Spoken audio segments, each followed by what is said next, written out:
हम आपसे गुजारिश करते हैं कि इस चैनल को आप जरूर सब्सक्राइब करें और अपने फ्रेंड्स के साथ इन वीडियोस को जरूर शेयर करें ताकि अहले बैत का पैगाम ज्यादा से ज्यादा जवानों तक पहुंच सके। बिस्मिल्लाहिर्रहमानिर्रहीम।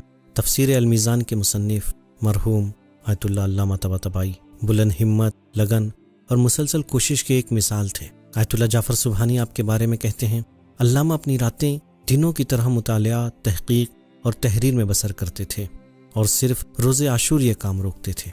बेकार की बातों, बेफ़ायदा और बेहुदा इज्तिमात, गैदरिंग और तकरीबात से परहेज़ करते थे और वक्त की बर्बादी पर बहुत अफसोस किया करते थे। आयतुल्लाह जाफ़र सुबहानी कहते हैं, जब उन्हें किसी ख़ास मौजू पर रिसर्च करनी होती तो वो खुद को कमरे में बंद कर लेते और ज़रूरी काम के अलावा किसी से नहीं मिलते थे। तफसीर अल-मीज़ान लिखने से पहले उसकी तैयारी के लिए उन्होंने तकरीबन सबसे मुलाकात बंद कर दी थी और तबरेज़ के नज़दीक शादगान नामी गांव में जाकर बिहारुल अनवार और दूसरी हदीस की किताबों का मुतालिया किया। आपकी बेटी कहती हैं, अक्सर मैं अपने शौहर आग़ा कुद्दूसी के साथ अपने बाबा की कामयाबी के असबाब और राज के सिलसिले में गुफ्तगू करती थी तो आग़ा कुद्दूसी कहते, किसी चीज़ की लगन तरक्की और कामयाबी में बुनियादी किरदार अदा करती है। अगरचे बुलंद हिम्मत भी इंसान की कामयाबी में अहम रोल अदा करती है। अल्लामा बहुत बुलंद हिम्मत के हामिल थे।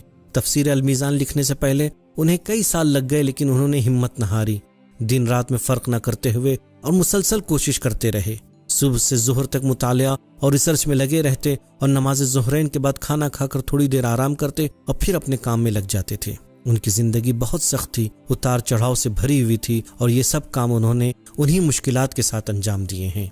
5 साल की उम्र में उनकी माँ का इंतकाल हो जाता है। जब आप 9 साल के थे तो आपके बाप का साया भी सर से उठ जाता है।